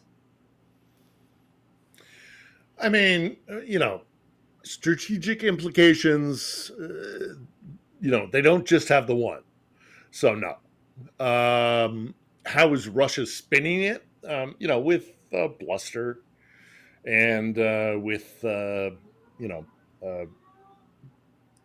hyperbolic kind of, how dare you? We will revenge, or we will avenge this egregious violation of our airspace. It's the same. Yeah, thing. I'm still. I gotta say, I don't know why Ukraine is the only country that's supposed to honor the 91 borders. What the hell is that? How make that make sense? The only country in the world that has to pay attention to the 91 borders is Ukraine. Sorry, once you cross into somebody's territory, you get what's coming to you. Essentially, at that point, you don't get to go. Well, I'm on base like you're some sort of toddler. It's weird. So yeah, let's see. Let's grab another one, Johnny, if we can, before the break, and then I have a couple of things I want to talk about. Specifically, again, the new drone capabilities, and this idea that Trump is very disappointed. I like it with Putin. What do you got, Johnny? Okay, this is from Lisa Mia Moore. Can you please ask Phil if he can interview Andrei Kirchhoff? I mean, if he'd agree. Yes. Sure. Yeah. We'll make it happen. Let's figure out a way to make it happen. We'll start a phone tree. I'm for it. Well, then let's grab another one and we'll before we take the break. Sure thing. This is from 56 Nick Rich. Any news about Russia reopening a closed nuclear power station in the occupied areas? I'm betting that's a reference to Zaporizhia. I mean,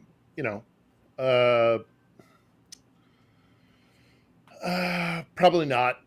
And that's not a bad thing. The nuclear power plants that lie in Russian occupied territory are hardwired into the electrical grid here in Ukraine. So it's not like they need those plants to provide energy in the Russian Federation. They're basically just sitting there dormant and as a potential threat to the West, that if these reactors come under fire for one reason or another, that it's going to cause damage, and the fallout will be, will not observe borders. So I don't think they're going to bring any nuclear power plant that they have in occupied territory back online, because there's no benefit for them. They're going to keep them running so that they don't melt down. And that's a concern because, in particular, Zaporizhia needs to be attended to by people who know what they're doing. Engineers. Yeah, Right. Engineers that Russia God forbid. doesn't have. Yeah. Yeah. Well, let's, I don't think they're going to bring them back online. No. Yeah, that's after this is all over. By the way, you'll see a spring up of micronuclear all over that country instead of the large ones, so that they can decentralize their nuclear power going forward, just like we are in the United States. We're going to start using thorium reactors or micronuclear reactors, kind of the kinds you see on a sub, to run sections of cities or sections of the electrical grid that have to stay on no matter what. Here's Trump and his true feelings about Vladimir Putin, his best friend. Can you provide us an update on Russia and Ukraine as well? Yeah, I'll give you an update. I'm not happy with what Putin's doing. He's killing a lot of people, and I don't know what the hell happened to Putin. I've known him a long time, always gotten along with him, but he's sending rockets into cities and killing people, and I don't like it at all, okay? We're in the middle of talking, and he's shooting rockets into Kiev and other cities. I don't like it at all. President, what do you want to do about that? I'm surprised. I'm very surprised. We'll see what we're going to do. What am I going to tell you? You're the fake news, aren't you? You're totally fake. All right, any other questions? I don't like what Putin is doing, not even a little bit. He's killing people. And something happened to this guy, and I don't like it. I don't like it. I don't like It's it. so amazing. It's so, and again, him trying to walk around behind Putin with this parade scooper in front of him, just doing I don't know what happened to this guy. What are you talking about? He's always been this way. And again, this isn't about what Putin has become. This is about Donald Trump. Donald Trump's awakening. Are you there, God? It's him, Donald. That he's finally nothing has shifted. He's, this whole hey dude, go back. I know that Jeffrey Epstein likes women just as much as me, and he even likes them younger. Right. Yeah. I don't know what happened to that guy yet. I don't know what happened to this Putin guy. Yeah. He was such a pussycat. That's it. Maybe it's you. And again, that's the hard part for all the maggots around him right now, is maybe he's changed. Maybe he's shifting, or maybe you're a sucker and he was always a flip-flopping transactional lunatic. We got to take a break. We'll be back right after this. We will actually have a bit of a happy ending because I have a gift for Johnny Million that I want to show on air. And then we'll also talk about, we'll take more of your questions after this. Don't forget to subscribe to the YouTube channel for me. if you would, at Infotainment Wars. That's how you get there. Infotainmentwars.com will take you. That link will take you. You can subscribe right there. All right, we'll be back right after this.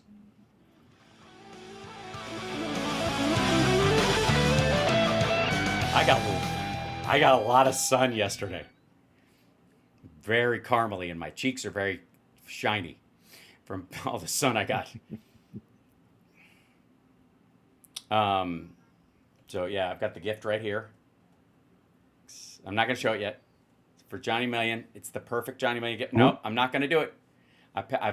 You're going to go, Hal, how did you get such a perfect gift for Johnny Million? I'm going to go, well, here, I'm not going to show it to you right now. I'm not going to do it. It's a big, nope, I'm not going to do it. It's right there. It's Johnny, it's right there. I can see it. Nope, don't peek. No peeking. Stop trying to look. Cheater. I can almost see it. Almost. I do see that you have no pants on. Thanks for noticing. Jane, you ignorant slut. Right. Jane, you ignorant slut. Back in 30. Thank you. Thank you. Johnny, what's your schedule right now with live streams? It is every Friday. Every Friday, okay. Boy, you've pared back, you lazy bastard. I did. Yeah. It got exhausting. Day job plus streaming. Oh, I know. Try a bunch of jobs plus streaming plus father. Yeah. Yeah, it's a good time. 0 complaints, by the way. It's just a lot. 0 complaints. Unlike Bungholio, I don't whine about any of it. I am happy, you are happy. Let us be happy together, whether the weather is cloudy or sunny. I will always be your funny honey bunny. I am lucky, you are lucky. Let us get lucky together, whether the weather is cloudy or breezy. I'll be there to say, hey, come on, let's take it easy. Cause isn't it nice to have the friends that you do? And isn't it nice that the sky is so blue? And isn't it nice to say I love you, chugga chugga choo choo, woo woo. I am smiling, you are smiling. Let us smile together, whether the weather is cloudy or stormy. I will still be there in the morning. I'll be right by your side in the morning. I'll make you breakfast in the morning. I hope that you like cereal. Yay! Yay! Okay, so a couple of things. One is we have a new cat in the household. His name is Bucky, and it was not. I wouldn't call him a foster fail. We replaced. We had a gap in our cat life, so we now have a 5th again. We've rounded out A gap in your our cat tribe. life. Yeah, and so he's very sweet and very silly, and is a ton of fun. And he and Chip are wrestling and becoming best buddies, and that's Yay! really cool. Also, My in-laws have a new cat named William. Really? Do they name them after royals all the time, or after No, people's, it's just they people's are overtures? staunch to the name that they had when they adopt them. So they had a boy named Dolly for 14 years, and now they've got William. Wrong.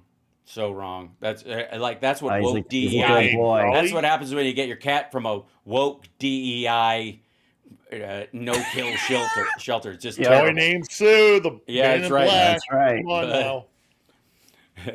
So yeah. So and I added this story. I don't know that Phil got to see it, but I needed to show it just to Johnny Million again. Is hikers who reported friend dead were just extremely high on mushrooms. So lucky for them, their friend is not dead. They were just screaming that he was dead. 2 hikers in New York State's Adirondack Mountains made a panicked call to 911 to report that their friend had died, only for rescuers to discover the friend was very much alive and the 2 callers were extremely high on magic mushrooms. Forest rangers responded to a call on Saturday about a hiker who reportedly died while climbing Cascade Mountain. The supposedly deceased friend was alive and unharmed and standing near them saying, "I'm not dead. What are you guys screaming about?" It's pretty spectacular. Like he thought he was dead, but they agreed with him for a short time that he must be dead because they were high on mushrooms. And then they all came to, and it's just wonderful. So that in and of itself was one of my... To paraphrase, I'm forgetting the R&B star, but psilocybin is a hell of a drug. Oh yeah, sure, yes. And then I've got a gift for Johnny Million, and it will be on its way soon. It took me a while to get it because I got it at NAMM. And they were special order because of the rarity of them. It's starting to give a little bit of a hint. You think you know Johnny Million, but you so don't. and I want you to read for the people that are watching on radio what this box says. The fart pedal? Yes. It's called the fart pedal. Phil, don't look so sad. It's the box is green, so what people seeing it online are gonna have a hard time. I know. Yeah. So the fart pedal is a guitar pedal that no matter what you do makes your guitar sound like fart noises. So this was when I saw this at the National Association of Music Makers gathering, I was like, Johnny Million must have this in his rig. Oh my God. And so I think I was like, I think they were caught off guard that somebody actually wanted one. And so they were like, yeah, we'll have them eventually at some point. I'm like, I want the prototype or something. And so that there font it is. is amazing. It's incredible. and the box is a nice green color. And then it has a little cartoon guy on the back that says toot toot. That's so wild. All right, I have to Google this. Yeah, so that's you both need therapy. You both need therapy. This is therapy, Phil. You don't understand. This is therapy. Seriously, I came to the realization after all this talk about autism that RFK Jr. is, that we all have some degree of autism. That's why people are on stimulants every morning in the form of coffee, which is, again, what's Adderall but an amphetamine? It's just speed. Mm-hmm. And there's just a mild version of it that everybody drinks for their, so they can focus and get through their day. And then most people need some form of social lubricant, as it were, in the form of alcohol to ease them into talking to strangers in bars and whatnot. And I mean, that's borderline Asperger's right there. It's just people are self-medicating with coffee and liquor. That seems to be the case. And I will make the case. Everybody needs a fart. Everybody needs a fart pedal instead. That's right, so they can relax. And I will say that for all the disorders we have found in humanity, physical and mental disorders that supposedly exist out there, I challenge you. Show me the order first. Show me where there was order to begin with, and then you can tell me there's a disorder. Otherwise, if you can't convince me that there's an order that's ubiquitous enough to be even called an order, I don't believe you can have a disorder. I think it's just another version of being a person. That's just me. Anyways, so those are my sort of happy endings. That and Phil is alive and well, and even though he's in a very dangerous place, and we adore him. And so we get concerned for his safety and for his well-being, and we do care all the time. And the chat room, by the way, is... if you can't be on a Wednesday or something like that, people start to ask and make sure that you're okay because they genuinely care, my friend. They really do. As do I. As does, yeah. Obviously, Johnny less so. Yeah, I live to disappoint you. But Johnny has a fart pedal. That's right. Yeah, he doesn't. Yeah, he doesn't have to be codependent anymore. He can simply just. Rest on that. Okay, so we got in the dark room with his fart pedal. That's right. He doesn't even need that. He didn't need the pedal for that, obviously. So Johnny Million, if you would please take it away. All right, here's one from Chris Doug. Please ask Phil about the alleged supply of offensive weapons that Germany may have supplied Ukraine. A lot of internet chatter suggests this. Yeah. The new chancellor of Germany has already said that weapons provided to Ukraine can be shot deeper into Russian territory, and a long-standing request that the Ukrainians have had for what is called the Taurus cruise missile. He campaigned. This is Mertz. He campaigned on a platform of "I will give Taurus to Ukraine." Mm-hmm. There is a lot of talk that those cruise missiles may already be here, but the Germans are unlikely to advertise it because, why would you? So I think it's true. I think there are Taurus cruise missiles here there's rumors that they hit something in Vladivostok, which is all the way on the Pacific Ocean. The Ukrainians hit something in Vladivostok. I've yet to see confirmation of it. We need more details, but it is highly possible that the Taurus cruise missiles are already here, and they will be launched from F-16s or other European NATO fighter jets, because that's what happens. The fighter jet will get close to the contested zero line. They will launch a cruise missile. The cruise missile will then go hundreds of miles. I mean, that's a long explanation for the fact that, yes, I think there are already Taurus missiles here. Yeah, which is good news. And again, I've got one more here. Okay, yeah, let's do it. It's from Gino Maynard. Can Phil elaborate on Putin's helicopter being, quote, targeted by drones? It sounded sus. Well, elaborate, I don't know. Yes, it does sound sus. There's a lot of really loose information about that.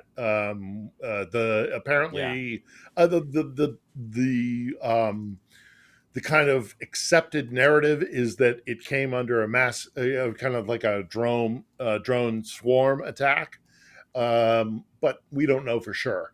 And if the Russians had something concrete that they could show, they would have already shown it. So there's a lot of questions about this. Yeah, there's been, obviously, like Newsweek, they're quoting the Russians in all these situations, so that it all says like commander says, Russian security services say whatever, but it says they were targeted in a drone strike. That's the and by the way, so what? Yeah. So what? He's a legitimate target. Yes, absolutely. He is. In the Second World War, the Germans tried to kill every single leader: Roosevelt, Churchill, Stalin.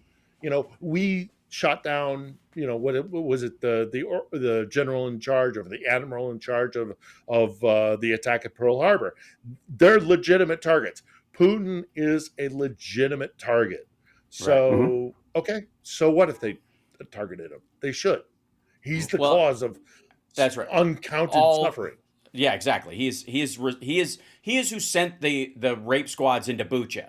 Like, this is a knowing choice by this man. Even and so his culpability and his evil in this is worse than the actual people who went in and did it. You could argue that they were, missiles that do one thing in terms of their behavior, but he knew they would do this when he sent them to that place.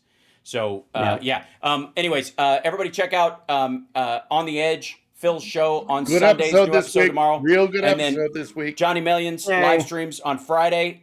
It's Johnny Million on Twitch and YouTube. And of course, I live stream all the time, infotainmentwars.com, or join the Substack, the Hal Sparks Substack, Mega Worldwide. I have a new series coming out with shocking historical things to give people context to what's going on in the world and give you a little bit of flavor around why you shouldn't worry so much, or maybe you should worry a little bit more depending on the topic. And I will talk to you guys next week. Take care of yourselves and take care of somebody else. Yay! Bye. Thank you. Thank you, Chicago. Thank you, Devin. Thank you, everybody. Thank you. Thank you. There they go. All right. Thank you, guys. Appreciate it. I will see you guys very soon. Phil, try to get some rest if you can. You're awesome. We adore you and miss you, and hope you're well. And Johnny and I look forward to eating pig fat with you at some point in Chicago. That'd be so fun. Pig. I insist. Yeah. Pig fat on bread. That's it. That's all we ask. Teach us your ways. That's right. There you go. I'm gonna. I'll wait. Hold on. Let me see if. Hey, Cam. Oh God. He's gonna try to get the cat. Get the cat. Get the cat. Get the cat. Get the cat. I can't do it later. I can't. I'll do it later. He just fell asleep and he's like right next to Camden's leg, and it's too adorable. So I'm not gonna. Okay. All right. Understandable. I'll do it later. But Johnny Million. But fart pedal. I'm just saying. Fart pedal. Be back. Fart pedal. All right. If I can find some equivalent for you, Phil, I will. Maybe a microphone or something for the I'm good. I'm good. Or just a whoopee cushion? Because that's what I need. Endless fun. That'll make it all better. Old school. That'll make it the punk rock version of the fart pedal Phil, is a whoopee cushion. Yeah, the only reason I would send it at all is because I want someone to stop it at customs on its way in, and for you to have to explain it. Why is it already inflated? It's a long story. This dude is the Unabomber of whoopee cushions. How do we say fart pedal? Is fart pedal? Yes, fart pedal. We always have fart pedal. Why is we always joke. We always make joke. Technology. Yes, we always make joke that Putin always sounds like he's talking through a fart pedal. This is a long thing. Blah, blah, blah, blah, blah, blah, blah. He smells like he farted in bathtub. I don't know one understand his accent. He's gross and stupid. All right, you guys are awesome. I will let you guys go. Back down Wednesday. All right, love you guys. Thank you, chat room. Good show this week. Please promote it. Please push it out there. Will do. Thanks, Everybody check out On the Edge. We'll see you later. And thank you guys so much. And chat room, I'm going to bring you guys in for a split second. Hello. I'm glad to be back. You were sorely missed as well. I got whooped by Scott Bessent. Sad. Yes, apparently it was a shoving match. Ooh. Phil is a grown-up. Says who? Anyways, yeah. So I'll let you guys go. I'm going to go hang out with my kid. Adore you guys. And I will be on regular times this week. Fear not.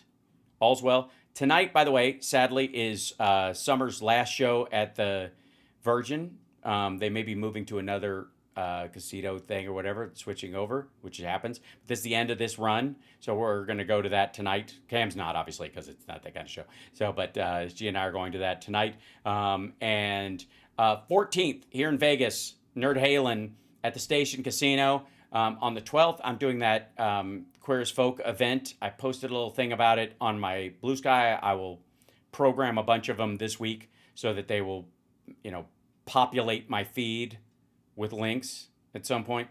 And then the 24th of this month, next month of June, we're going to be at, we got the Ultimate Jam Night. So much love to you guys. It's going to be live stuff. It's the Sunset Station, Yeah. So, Sunset Station. And that's it. And I'll talk to you guys later. Let's see this. Look, it's so nice to be back. I almost forgot how to run my own show. That's fun. All right. Wish me luck. All right. I'll talk to you guys later. So Brian is back. Is he doing a regular show tomorrow? We got to check in with him. I might have to jump in and say, is the QAF thing pay-per-view? I don't know, Barbara. I don't know. I'll check that out. It might just be streaming on its own.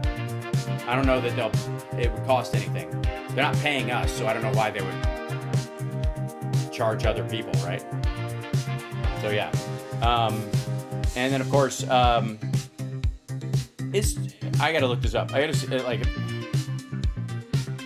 hold on, right before I leave. Of course, there's always something.